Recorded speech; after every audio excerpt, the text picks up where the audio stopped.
started with the injury report. We are 3 weeks in, and I made the comment the other day. This is the first time I remember being even 2 weeks in and not having someone on the injury reports or on the IR. So, out for the season kind. So, I know injuries, J-Rob, that's hurt Chicago, and I know Holton Hill, that's hurt. But for the most part, we've dodged a lot of injuries, so that's a good thing. It gives a better answer to who's the best team, right? So let's take a look at the week 3 games. I'm going to try to do more going by team and doing some stat stuff instead of just each game. But let's start with Glasgow went into Hartford. Glasgow was 2-0. Hartford ends up winning this game 31-29. Look at that, 37 fourth quarter points. This week there was just so many points at the end of the game. It was really, really tough to watch some of these. Again, you all get the box scores, so I don't have to tell you which players are doing well. But 27-24, Louisville beats Frankfurt in overtime. Frankfurt drops 1-2. Louisville is surprised at 2-1 to me. I will say, I will look at one stat group here. It was an overtime victory. Let's go right here. John Barron, the left footer, 28 yards, 7 plays, 64 yards. And they win the game here with Frankfurt did have the ball first, but couldn't generate anything. But the stat line I wanted to show is commish selection Isaiah Bond. I got a phone call said, how do I liven up this offense? I said, Isaiah Bond, 4.32 speed. How is this guy your wide receiver number 5? 8 catches, 111 yards, 1 touchdown. You want to call me? I know, Jameis Winston, San Antonio, telling me I don't know what I'm talking about there, but so be it. New York went into Memphis, and they lose. Memphis wins, gets their first win of the season, 27-24. This was another wild game at the end. I'm shocked that New York is now 1-2, but they did start awful tough, and Memphis did come to play. But right there, Memphis gets the last 10 points, down 24-17. They kick the field goal with 2:09 left. They get the ball back, and Sam Hartman to Matt Landers for the win. This Memphis team, they have some players. Stackhouse is looking good, so can't count them out. I know I expected more out of New York at this point, but I haven't seen it. Columbus, 48-45 in overtime over Washington. Again, look at this, 31 fourth quarter points. It's like watching an NBA game, right? But Columbus kicks the field goal in overtime for the victory. 47 yards, Jose Borregales. But this 76-yard run by Zach Moss with 2:40 left got him level. That was a huge run off to the left, right just outside the left tackle. Big run for him, 76 yards. Moving on, Columbus is now 2-1. Barcelona went to Dusseldorf, both teams 2-0, but Barcelona wins 27-17. The Drac with their first loss in franchise history. We'll see how they bounce back. Barcelona was really in control of this game the whole way, 7-0, 10-6, 17-6. Dusseldorf got some prevalent points there at the end with the DGB 42-yard pass from Will Greer. They get the 2-point conversion, but that just made it look a whole lot closer than it really was. Barcelona 3-0. They're the last undefeated team in the Stars Conference. London went to Orlando. I'm still shocked that Orlando is not winning. 0-3. They look so good in the preseason. London now at 2-1. And London has one of the best defenses in the league, right? And so there's 97 points in this game. Another shootout. Remember last year, Orlando and Memphis had a shootout similar to this? But London gets the victory. I mean, it was 31-14 at halftime. Um, 52-24 through the third. Orlando puts up 21 in the fourth, but London was way ahead.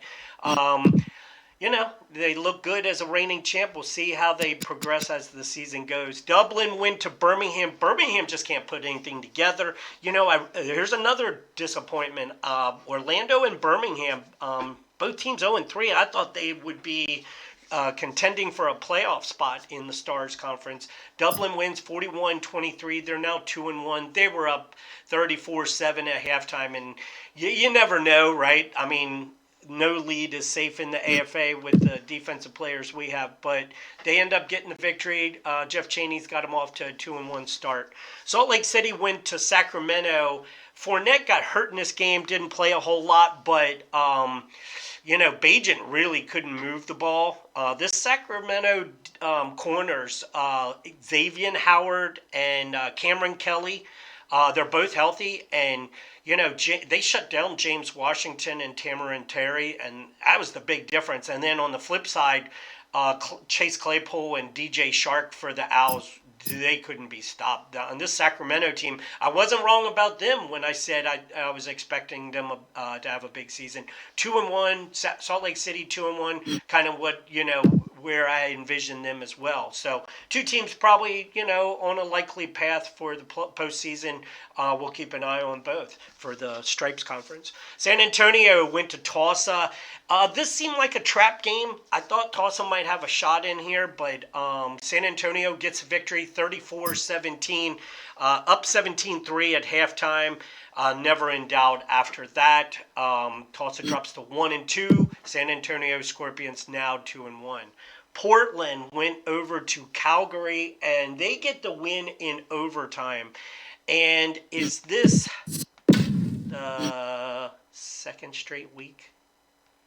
Second straight week that the Outlaws, the expansion Calgary Outlaws, lose in overtime. This time at the hands of Portland, 40-34, and snatched the victory away. Calgary was up 24-13 at half, 24-20. Calgary still maintained the lead through the third, but here came Portland ascended into overtime. They get the ball, and Brandon Whedon connects with Kyle Hinton. Second Hinton touchdown pass of the game. Remember, he was a starting quarterback for like 2 games for the Broncos several years ago. I think he's out of Wake Forest. Anyways, 45-yard, start of the overtime, and 2 minutes in, and they win it. So 40-34. Again, Calgary 0-3. It was snatched from them again. Another overtime game. San Diego comes out winners over Albuquerque. The kicker for Albuquerque, Riley Patterson, he missed a kick in overtime. I think it was only like 44 yards or something. And San Diego gets the ball, drive down the field, and basically it was a layup for Kyle Brenza, 29 yards in overtime. They go to 3-0. They're the last undefeated team in the Stripes Conference. So we have 2, Barcelona and San Diego. Albuquerque drops to 1-2. More importantly, if you saw the injury report coming into this, Sua Cravens, Kenny Willikes, Nigel Warrior. There's 3 starters on their defense, and I think they have one more I'm forgetting. But that's just starting to add up over there again for Albuquerque. Very similar to last year, right? Hawaii went to Toronto. Both teams now 2-1. Hawaii wins 24-20. Toronto, Chad Kelly had them believing, but no Tundra truck was given away on this game. Sharks now 2-1. Tundra dropped to 2-1. Let's see here. Curtis Hodges, 21-yard pass. I think he's like 6'8", big, tall target. Barkley finds him early in the fourth quarter, and that was it. Tundra couldn't move the ball on this Hawaii defense the rest of the game, and Hawaii hangs in there. Again, both teams now 2-1 in the Stripes Conference. Chicago went to St. Louis, and this was an upset to me, 38-37. I thought Flacco could win this game on his own. St. Louis and Tyler Bray have been better than I'll give anybody credit for. They were up 28-17 at halftime. Chicago makes a real good comeback in the fourth quarter to get within one, but it's too little too late. Darius Victor, 11-yard run, and then 2 Austin Seibert field goals, but still 23 yards. They couldn't connect in the red zone. They couldn't get a touchdown. Chicago has to settle for 6 instead of even 10 or 14. And, it just wasn't good enough. And I don't know what their red zone issues are. James Robinson certainly helps with that, but 1-2, I hate to see it for Chicago. 2-1 again. Israel Cross, what he's getting out of Tyler Bray right now in this team, in a rebuilding session, good for them. San Jose went over to Vancouver, another overtime game. San Jose kicks a field goal to win it 23-20 in overtime. Justin Yoon, I always think of Tim Conway and Detroit Griffins. 38 yards, Justin Yoon gets the overtime. Josh Rosen found Nick Nash with 21 seconds just to get it into overtime. But Tyree Jackson had that long pass to Lil Jordan Humphrey, to take the lead. San Jose ties it right back up, all in the last minute. And if you go back even more, there's Justin Yoon field goal. So in the last minute 27, we had, 10? Oh, no. Yeah, we had 17 points. So another kind of crazy finish at the end. Vancouver remains winless at 0-3, but they've been in every game. San Jose 2-1. They're in the conversation for the postseason. Let's take a look at the big games from week 4 coming up. Frankfurt goes to Glasgow. First home game in Scotland for the Highlanders. And Tim Conway pressures on him to win it. Louisville heads to Washington. This feels like a little bit of a trap game. I think Washington's got to come back around here soon enough. Albuquerque goes to Hawaii. Tough game. They're all beat up for the Arrows. Looks like a Hawaii game or win if you ask me, but anything can happen. Hate to jinx anybody, just looking at it. San Diego goes to Salt Lake City. It all depends on what Fournette does in here. San Diego has a real nice offense, and I think Salt Lake City can hang with them, but they can't without Fournette and Bagent. That's San Diego's corners aren't bad either. They got McLaughlin, Dwight McLaughlin, and sorry, I can't think of the other guy. Hartford goes to New York. Hartford perennially has troubles with New York, and New York's kind of desperate right now. We'll see what Trask can do. Memphis goes to Barcelona. Memphis had the surprise over New York last week. They also beat Hawaii in the preseason. Maybe they can upset Barcelona here. I think that'd be a little bit of a shock, given that the Memphis secondary really...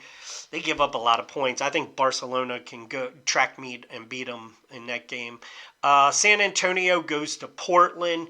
San Antonio at 2-1. Portland finally gets off the schneid. They win this past week, so we'll see if they can keep carrying that on. That's a good game. Those are 2 likely playoff teams at this point. San Jose goes to Calgary. I think this is a trap game. Calgary, 2 heartbreakers. They got to win this week. That's probably going to be my survivor pool pick. Sacramento, picking against Butsy. Sacramento goes to Tulsa. We're going to see. This is a good game. Sacramento opened a can of whoop ass on Salt Lake City, a Fournette-less Salt Lake City last week. And so I expect Tulsa to try to bounce back in here. We'll see what they can do against Sacramento. Those Claypool and Chark are tough to deal with right now. Tulsa's going to have to put a little pressure on A.J. McCarron. If he does that, McCarron will throw mistakes. So if that defensive line for Tulsa can create havoc, maybe they can flip this and get to 2-2. Chicago goes to Vancouver. Yeah, I hate to think that Chicago continues to slide. Vancouver's been playing well enough to win. So it wouldn't surprise me. This is a pick'em game if I've ever seen one. Birmingham goes to Columbus.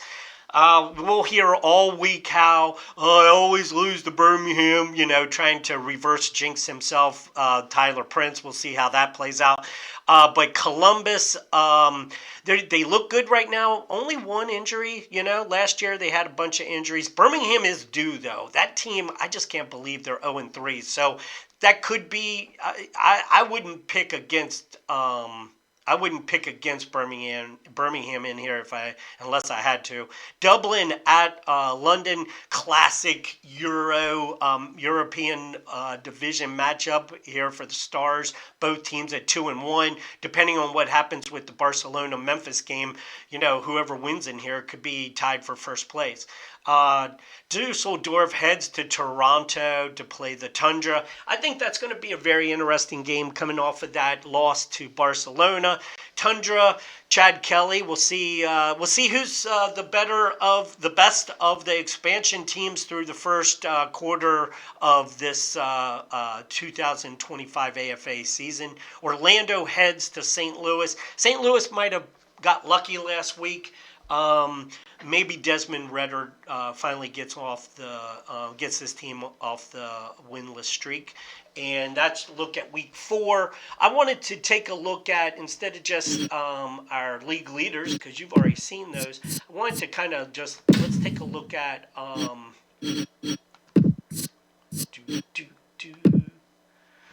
take a look at team stats more than anything, but I also wanted to go standings. So in our Stars conference, we got Barcelona on top at 3-0, Columbus 2-1, Louisville at 2-1, Glasgow at 2-1, Dublin at 2-1, Hartford at 2-1, Dusseldorf at 2-1, London at 2-1. So that's 9 teams right there for 7 playoff spots. So it's already getting tight in the Stars conference. New York's got to start turning it around. Washington. We expect them to turn it around here soon. Memphis, what's Hartman going to do? What's these wide receivers? Sammy Watkins looks good. Isaiah Williams looks good. I mean, he throws BFW. I mean, he throws 3 really talented receivers at you. That tight end, Dallin Hawker, I mean, he's good. Hartman connects with them, and the offensive line is just good enough. But they got to score points because that defense... That secondary is just horrendous. Frankfurt, we'll see if they can turn it around. Laviska Shenault is out for a couple of weeks. I know that. I don't know how long exactly. But Frankfurt at 1-2, Birmingham's at 0-3, Orlando at 0-3. Let's flip it over to the Stripes Conference. San Diego on top at 3-0, Toronto at 2-1, San Jose at 2-1, St. Louis at 2-1, San Antonio at 2-1, Hawaii at 2-1, Sacramento at 2-1, Salt Lake City at 2-1. So there's 8 teams for 7 spots. So actually 9 teams for 7 spots because of San Diego. So it gets tight, and it's going to get tight. It's going to get tight real quick when we're only playing, one straight conference. You can't get in with an 8-8 division win this year, right? I don't think that's going to be possible. I think the cut line is definitely going to be 9 wins. You got to get 9 wins to get in, I think. Albuquerque at 1-2, Chicago at 1-2, still trying to regroup without J-Rob, but Darius Victor has looked good. Tulsa at 1-2, Portland at 1-2, Whiskey Jacks, Vancouver at 0-3, and Calgary Outlaws at 0-3. So the 2 of the expansion teams at 2-1, 2 of the expansion teams at 0-3. So let's take a look at. I think the way I want to handle this is for the first time, we'll go through passing, and we're just going to go through each team. Now, Kellen Mond, he's coming back. His stats aren't included in here.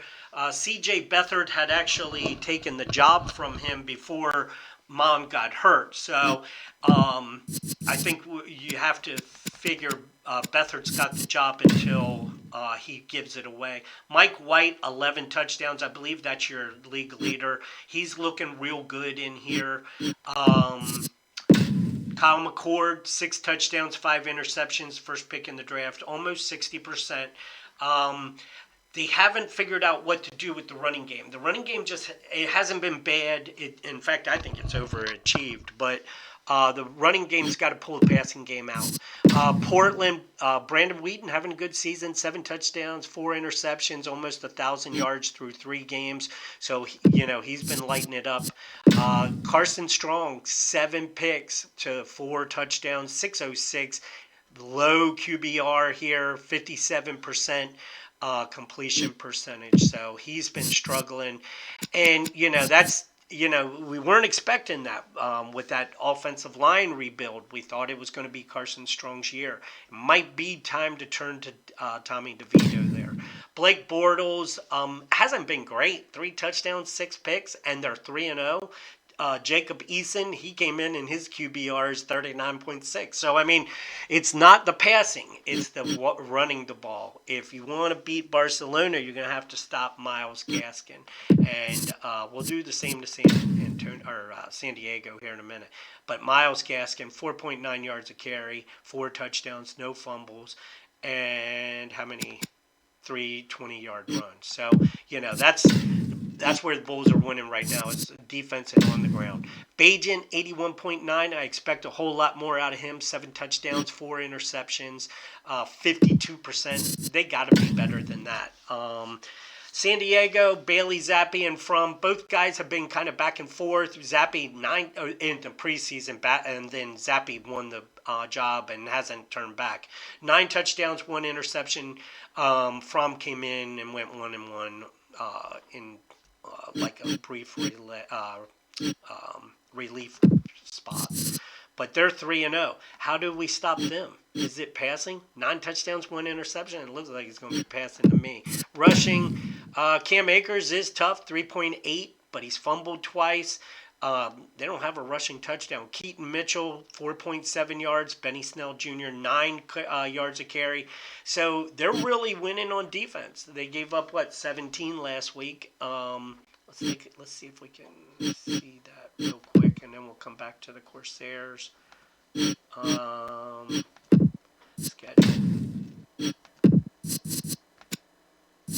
Corsairs. Yeah, so they've given up 34. They gave up 38 this past week. So let's see one other spot. I want to see standings. This is the league standings. Points allowed. Birmingham, Portland, Calgary giving up a lot of points. And who is your best defense right now is going to be Barcelona, only allowed 43 points. Sacramento, 54. San Antonio, 57. I was hoping to find Corsairs on there, but there we go. I don't. They are, plus 21 in 3 games. So they're winning by 7 points. They get out in front, and then they shut everybody down. So that might be as you got to get to San Diego early, I would say. Go back to the stats. Let's go back to the passing real quick. We were with the Corsairs. Let's try to get through the rest of these.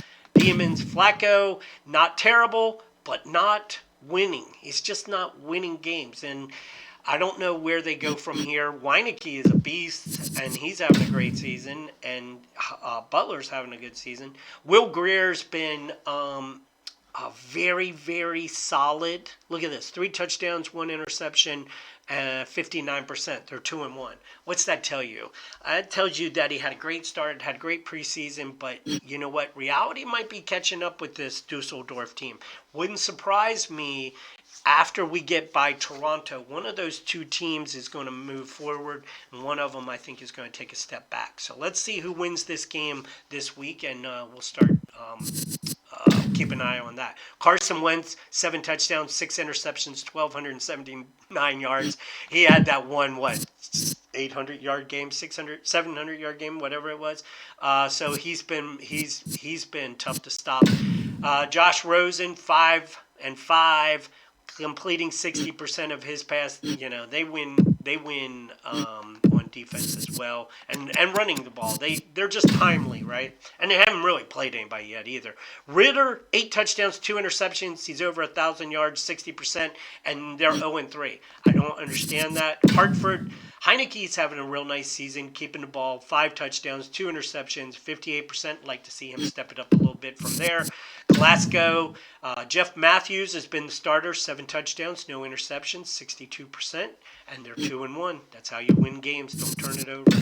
Kyle Trask, 7 touchdowns, 4 interceptions, 56%. They're not winning with the running game, and they gotta run. They gotta win with the running game. And Rico, I'm not saying get rid of Tucker, but they're not committed to the running game, or that offensive line isn't good enough. I don't know what it is, but at 1-2, and expectations were high from the DeMayo family. So I know Brett's starting to feel the pressure a little bit. John Walford, 4 touchdowns, 3 interceptions. There's been some relief in there. I think this only shows, if you have certain... No, that one guy had only one. Yeah, so anyways, it's been all John Walford, 64% completion. Perkins and Slovis back and forth. Perkins has finally started to play better, but and that's why they're close in games, but not winning them. They got to turn that around. They're going to have to turn it around sooner than later. And look at Landry Jones, the righty out of the bullpen, right? But A.J. McCarron, 5-2 here, 66%. As long as he continues to do that, this team will win. If teams start pressuring him, he throws it to them, right? Simeon, 7 for 3. This whole Tannehill, I don't understand it. But look, 116, 64% completion. This guy is going to be at the trade deadline, right? Is somebody going to trade for him? Can you offer enough? That's does London let him go at the trade deadline? It's better to have 2 quarterbacks than just one, right? That can win games. We'll see how that plays out. Jameis Winston, 110.7, 5 touchdowns, 1 interception. The 55% completion percentage is disappointing. Connor Cook, he wasn't any good when he came in. So it's definitely Winston or bust. I think they got to change their playbook and throw the ball, but throw it more conservatively. Tyler Bray playing out of his mind, 9 touchdowns, 1 interception. And then Hawaii, Matt Barkley, 5 touchdowns, 1 interception, 64% completion. DeAndre Johnson, look at this kid. He came in and threw for 253 yards. That was a loss in relief when Barkley got hurt. Stallions, Clayton Thorson holding down the job. Etling is still there. 7 touchdowns, 1 pick, 53%. He's 2-1 this year. So, we'll see where that goes. Chad Kelly, 109.3, 6 touchdowns, 1 interception, 62%. He's got to keep it going if they're going to stay in the playoff race. Tyree Jackson, 5 touchdowns, 5 interceptions, 59%. Here's my problem with Tyree Jackson. He might already be playing over his head. And Vancouver's 0-3. It all starts with a quarterback, and even when they're not playing well, you got to have one. And, Tyson Bagent hasn't been playing that great. Neither has Flacco. But if you don't have one, you definitely can't win. So Dublin, Cooper Rush, 5 touchdowns, 4 interceptions, 60%. Had one game where he looked unstoppable. Had one game where he was meh, and had one game where he was terrible. Memphis, Sam Hartman, look at this, 1,139 yards, 115.2, 8 touchdowns, 1 interception, 65% completion. Why? Because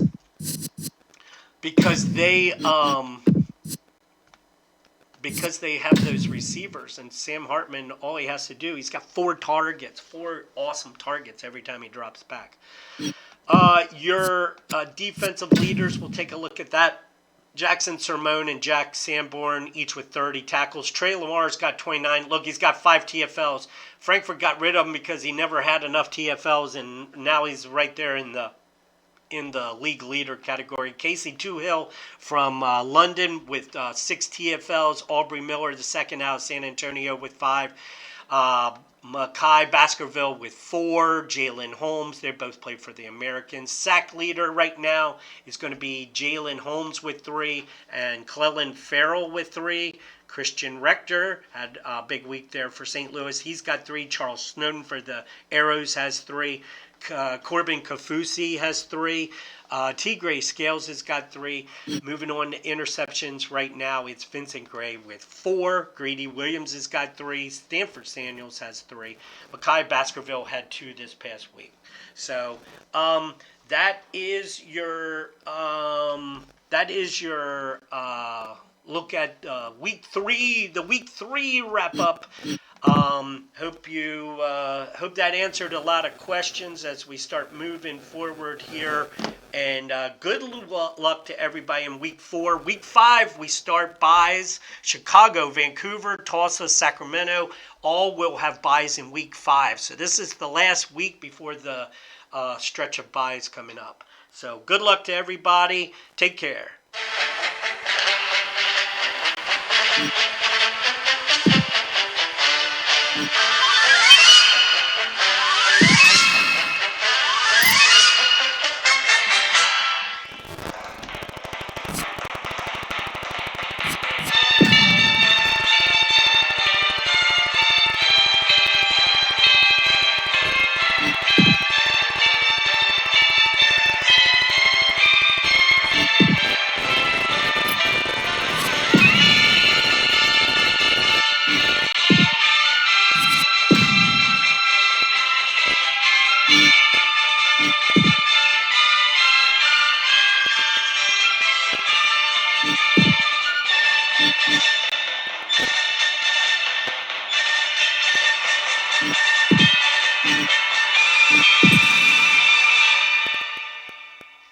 That's all, folks.